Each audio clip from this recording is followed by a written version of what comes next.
Hello दोस्तों, स्वागत है आप सभी का आज के एपिसोड में बॉलीवुड का सीन क्या है पर, जहां हम आपके लिए लेके आते हैं फिल्मों की और टेलीविजन की दुनिया की सबसे इंटरेस्टिंग अपडेट्स। मैं हूं इफ़त जावेद और आज के एपिसोड में हम बात करने वाले हैं बॉलीवुड की कुछ मसालेदार खबरों की। तो चलिए शुरू करते हैं आज का सीन सिर्फ और सिर्फ ITV ब्लिंक पर। गोविंदा की वाइफ सुनीता आहूजा का बिग बॉस पर धमाका। जी हाँ, बिग बॉस 19 के वीकेंड का वार में इस बार होने वाली है खास गेस्ट अपीयरेंस और वो है गोविंदा की वाइफ सुनीता आहूजा। गोविंदा की पत्नी सुनीता आहूजा की पॉपुलैरिटी दिनों दिन बढ़ती जा रही है। हाल ही में उन्होंने अपना YouTube चैनल शुरू किया था, फिर वो पति पत्नी और पंगा के शो में भी नजर आई थी और अब वो बिग बॉस 19 वीकेंड के वार में नजर आएंगी। तो क्या वो करने वाली हैं फराह खान की तरह सलमान खान को रिप्लेस? अरे नहीं, सुनीता जी सलमान खान के साथ स्टेज शेयर करेंगी और शो के कंटेस्टेंट्स के साथ एक इंटरेस्टिंग सेगमेंट में शामिल भी होंगी। खबरों के मुताबिक एपिसोड का शूट थर्सडे को ही हो चुका है और मेकर्स ने स्पेशल अपीयरेंस के लिए स्केड्यूल एडवांस में ही शिफ्ट कर दिया था। ये भी बताया जा रहा है कि सुनीता कुछ देर घर के अंदर भी जाएंगी। सुनीता ने कहा कि शायद उनकी ईमानदारी ही उन्हें शो पर बुलाए जाने की वजह बनी। उन्होंने बताया कि मैं कभी झूठ नहीं बोलती, हमेशा दिल से बात करती हूँ, इसलिए शायद मेकर्स ने मुझे इनवाइट किया।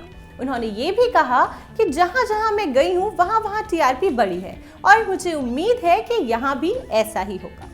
हालांकि आपको बता दें कि उनको लेकर कुछ पर्सनल कंट्रोवर्सीज भी हेडलाइंस बना चुकी हैं, जैसे उनका और गोविंदा का सेपरेशन और डिवोर्स का केस। लेकिन इन सब के बीच उनका बिग बॉस पर आना ये प्रूव करता है कि सुनीता अपने अंदाज में हमेशा कॉन्फिडेंट और आउटस्पोकन रही हैं।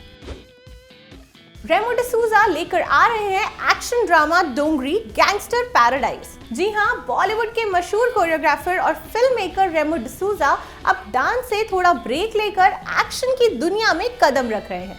उन्होंने अपनी नई फिल्म डोंगरी गैंगस्टर पैराडाइज की अनाउंसमेंट की है, एक हाई ऑक्टेन एक्शन ड्रामा जो मुंबई के अंडरवर्ल्ड पर बेस्ड होगी।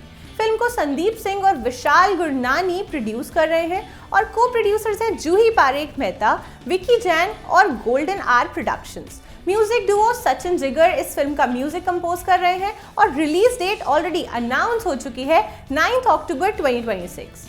रेमो ने कहा कि ये प्रोजेक्ट उनके लिए इमोशनल शिफ्ट है क्योंकि पहली बार वो एक ग्रिटी क्राइम ओरिएंटेड कहानी पर काम कर रहे हैं। फिल्म की शूटिंग फरवरी 2026 में शुरू होगी और मेकर्स ने कहा कि Dongri gangster paradise Mumbai underworld is back वाली वाइब्स लेकर आएगी। स्मृति ईरानी ने ट्रोल्स को दिया जवाब क्योंकि सास भी कभी बहू थी पर। टेलीविजन की आइकॉनिक बहू स्मृति ईरानी वापस छोटी स्क्रीन पर आई हैं अपने हिट शो क्योंकि सास भी कभी बहू थी 2 के साथ। लेकिन जैसे ही शो लॉन्च हुआ उन्हें ट्रोल्स का सामना करना पड़ा। सोशल मीडिया पर कुछ यूजर्स ने एलिगेशंस लगाए हैं कि स्मृति के लिए शो में बॉडी डबल यूज किया जा रहा है। इस पर स्मृति ने काम और डिग्निफाइड रिस्पॉन्स दिया, कहा कि ट्रोलिंग पब्लिक लाइफ का एक हमेशा का हिस्सा होता है और जब आप स्पॉटलाइट में होते हैं तो हर बात पर ओपिनियन आता ही आता है। उन्होंने ये भी कहा कि मैं अपने काम को सिंसेरिटी के साथ करती हूँ और रूमर्स पर ध्यान नहीं देती। शो के कुछ एडिटेड शॉट्स को लेकर भी स्पेकुलेशंस हुई थी, लेकिन स्मृति सब स्पेकुलेशंस डिसमिस करती आ रही हैं। उनका कहना था कि क्रिटिसिज्म एक एक्टर के जर्नी का पार्ट होता है, लेकिन उनका फोकस सिर्फ परफॉर्मेंस और ऑडियंस के कनेक्शंस पर है। इरफान खान की फिल्म द लंच बॉक्स का बनेगा सीक्वल। जी हाँ, Oscar winning producer Guneet Monga ने एक इंटरव्यू में बताया कि अगर द लंच बॉक्स 2 बनाया गया तो वो चाहेंगी कि अनिल कपूर इरफान खान के लेजेंडरी रोल को निभाएं। जी हाँ, उन्होंने कहा कि अनिल कपूर उनका पहला और परफेक्ट चॉइस होंगे क्योंकि उनकी इंटेंसिटी और ग्रेस इस कहानी के लिए आइडियल है। गुनीत ने यह भी क्लैरिफाई किया कि ये सीक्वल का आइडिया अभी कॉन्सेप्ट स्टेज में है, लेकिन अगर बना तो वो चाहती हैं कि उसमें एक नई इमोशनल जर्नी एक्सप्लोर की जाए, जैसे लोनलीनेस, कनेक्शन या होप जैसे थीम्स। उन्होंने ये भी रिवील किया कि पहले पार्ट के दौरान इरफान खान और नवाजुद्दीन सिद्दीकी के बीच कुछ क्रिएटिव डिफरेंसेस जरूर थे, लेकिन वो सिर्फ प्रोसेस का एक हिस्सा थे, कोई सीरियस इशू नहीं था। द लंच बॉक्स के सीक्वल का कॉन्सेप्ट अभी इमेजिनेशन लेवल पर ही है, लेकिन गुनीत मोंगा के इस कास्टिंग आइडियाज ने फैंस के बीच बस जरूर क्रिएट कर दिया है। अमिताभ बच्चन ने पूरा किया अपना वादा, केबीसी कंटेस्टेंट के लिए बनवा दिया बाथरूम। कौन बनेगा करोड़पति 16 की कंटेस्टेंट जयंता दूले ने शो के दौरान बताया था कि उनके घर में अब तक प्रॉपर टॉयलेट नहीं है। ये सुनकर अमिताभ बच्चन ने शो पर ही वादा किया था कि वो इस प्रॉब्लम का हल जरूर निकालेंगे और अब उन्होंने अपना वादा पूरा कर दिया है। आपको बता दें कि बिग बी ने जयंता के घर के लिए एक बाथरूम बनवाया और उनकी मां को पर्सनली गिफ्ट किया।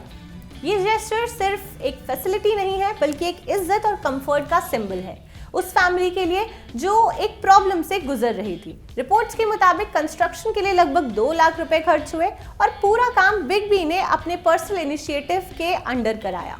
वाह अमित जी, आपने एक बार फिर प्रूव कर दिया कि हर कंटेस्टेंट आपके लिए एक इंसान है जिसे वो दिल से वैल्यू करते हैं। तो दोस्तों, ये था आज का बॉलीवुड का सीन क्या है, जहां ड्रामा भी था, इमोशन भी और इंस्पिरेशन भी। अगले एपिसोड में लेकर आएंगे एक और नई गॉसिप, फिल्म अपडेट्स या टीवी मसाला सिर्फ और सिर्फ ITV ब्लिंक पर। मैं हूं इफ़त जावेद, आपसे मिलूंगी नेक्स्ट टाइम। तब तक के लिए कैमरे के पीछे और स्क्रीन के आगे दोनों जगह से कहानियां देखते रहिए। लाइक करें, कमेंट करें, सब्सक्राइब करना बिल्कुल ना भूलें।